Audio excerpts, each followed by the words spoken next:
The rain came down in sheets that November evening, each drop hammering against the pavement like tiny fists demanding to be heard. Sarah pressed her forehead against the cold window of the downtown bus, watching the city lights blur into watercolor streaks. She was thinking about her mother again, how 3 years had passed since the funeral, and still, the grief would ambush her at random moments, stealing her breath like a thief in the night. The seat beside her was empty, just like the apartment she was heading home to, just like the space in her chest where warmth used to live. She almost didn't see her. The old woman was hunched beneath the overhang of a closed shop, her thin frame wrapped in layers of clothing that had long ago lost their color. Her shopping cart, filled with plastic bags and what looked like every earthly possession she owned, stood guard beside her like a loyal sentinel. But it was her hands that made Sarah's heart clench. Gnarled, weathered hands holding a small bundle close to her chest, rocking it gently despite the cold that must have been seeping into her bones. Sarah pulled the cord and stumbled off at the next stop, her umbrella forgotten on the seat. She didn't know why she did it. She had her own problems, her own debts, her own darkness to navigate, the promotion she'd been passed over for, the medical bills from her mother's final months, the loneliness that had become her constant companion. What could she possibly offer this stranger? But her feet carried her back anyway, rain soaking through her coat. Up close, Sarah could see the woman more clearly. Her face was a road map of hard years, each wrinkle a story of survival. But her eyes held something unexpected. Not desperation or defeat, but a fierce, protective tenderness as she gazed down at the bundle in her arms. "Ma'am," Sarah heard herself say, "are you okay?" The woman looked up, and Sarah saw she was younger than she'd first appeared, maybe 60, though the streets had a way of adding decades to a person. "She's cold," the woman said simply, adjusting the blanket wrapped around the bundle. "My girl is so cold." Sarah's breath caught. A child. This woman was living on the streets with a child. "Let me help," Sarah said, already shrugging off her coat. "Please, take this." The woman shook her head, a small smile playing at her cracked lips. "Keep your coat, honey." "But maybe—" She hesitated, then carefully pulled back the blanket. A small, scruffy terrier mix looked up at Sarah with milky eyes that suggested cataracts and considerable age. The dog's tail gave a weak thump. "This is Rosie," the woman said, and her voice cracked with emotion. "She's been with me for 12 years. Through everything. She's sick, I think. But I can't. The shelters won't take us both, and I won't leave her. I'd rather freeze." Sarah felt something shift inside her chest, like ice breaking in a spring thaw. She knelt down in the rain, not caring about her work clothes or the puddle soaking through her knees, and looked into the woman's eyes. "What's your name?" Sarah asked softly. "Margaret. But most people just call me Maggie." "Maggie, I'm Sarah, and I think we can help each other tonight." That was how Margaret and Rosie ended up in Sarah's apartment. How Sarah found herself making hot tea and heating up soup while a stranger showered in her bathroom. How an old dog curled up on her couch like she'd always belonged there. That was how Sarah's empty apartment suddenly felt less empty. How the silence that had haunted her for 3 years was broken by Maggie's quiet thank yous and Rosie's contented sighs. But it was what happened the next morning that changed everything. Sarah woke to find Maggie already up, the apartment spotlessly clean, and the smell of coffee, Sarah's coffee, brewing in the kitchen.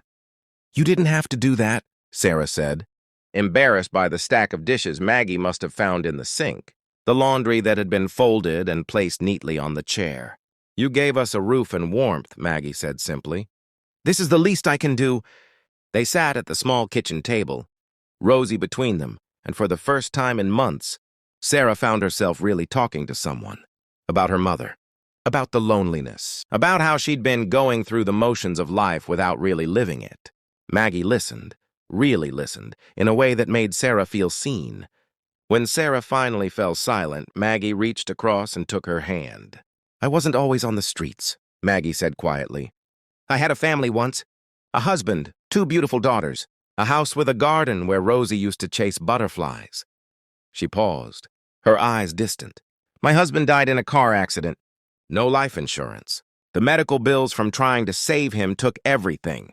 My daughters," They tried to help, but they have their own families, their own struggles. I didn't want to be a burden, so I just drifted away, made it easier for everyone. Where are they now? Sarah asked. California, Oregon, living their lives. They think I'm in a nice apartment in Florida, getting by on Social Security. I send them emails from the library sometimes, keeping up the story. Maggie's voice broke. I couldn't let them know the truth. Couldn't let them feel guilty or obligated? You understand that, don't you? Sometimes love means protecting people from your pain. Sarah did understand. She'd been doing the same thing, keeping her struggles private, pushing friends away, carrying her grief alone because she didn't want to burden anyone. That's not love, Sarah said slowly, the realization dawning as she spoke. That's just another kind of loneliness. They looked at each other across the table. Two women who'd been drowning in isolation, and something unspoken passed between them. A recognition, a choice. I have a guest room, Sarah said. It's small, but it's warm. Stay. At least until we get Rosie to a vet. Make sure she's okay. At least until we figure things out. Maggie's eyes filled with tears. I couldn't possibly. You can. You will. Sarah surprised herself with her firmness. My mother always said that angels come in unexpected forms. Maybe you're mine. Maybe I'm yours. Maybe we're supposed to help each other. That afternoon, Sarah took Maggie and Rosie to the vet. The diagnosis wasn't great. Rosie had an infection and needed medication, but it was treatable.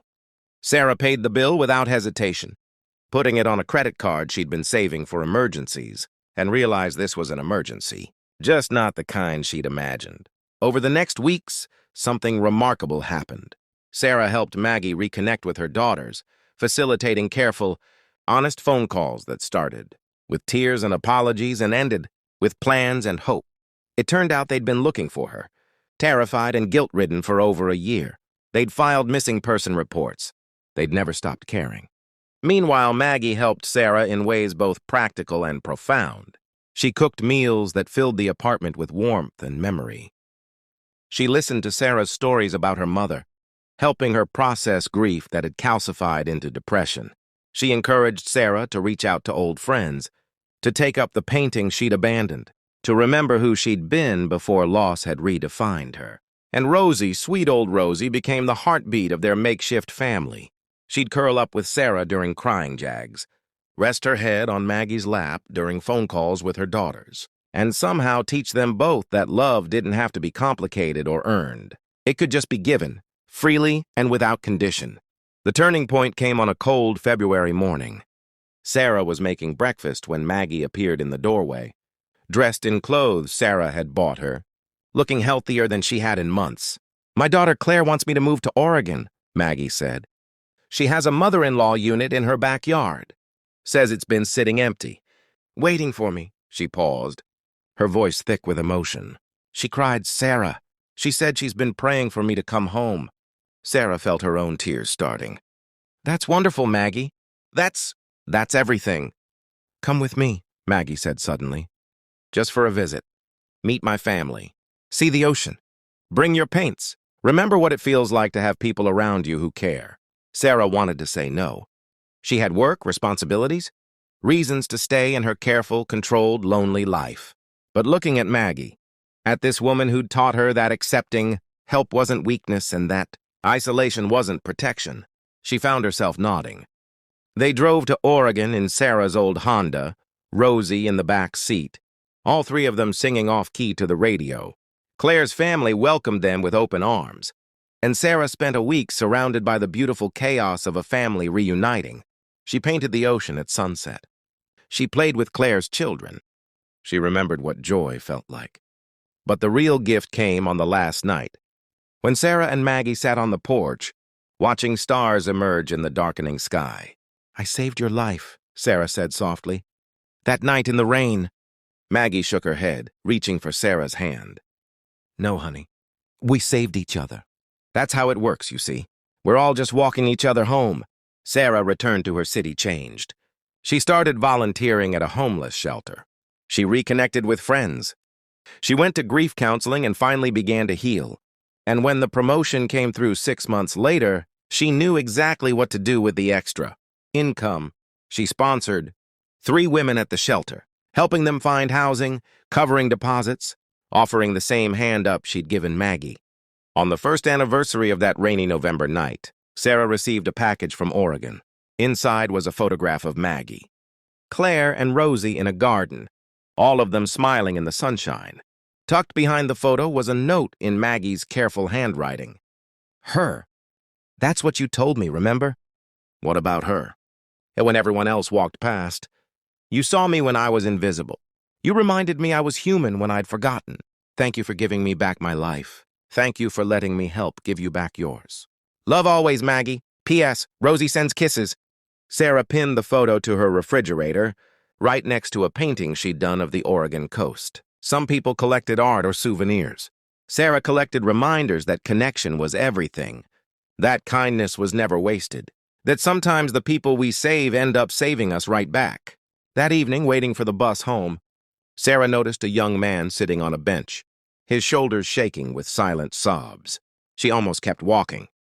She had groceries that would spoil, a favorite show starting in an hour, 100 small reasons to mind her own business.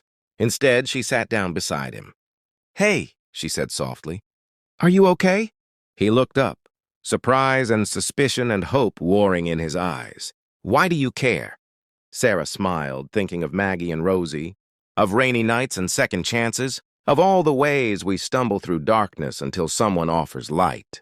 "Because someone once cared about me," she said, "and it made all the difference."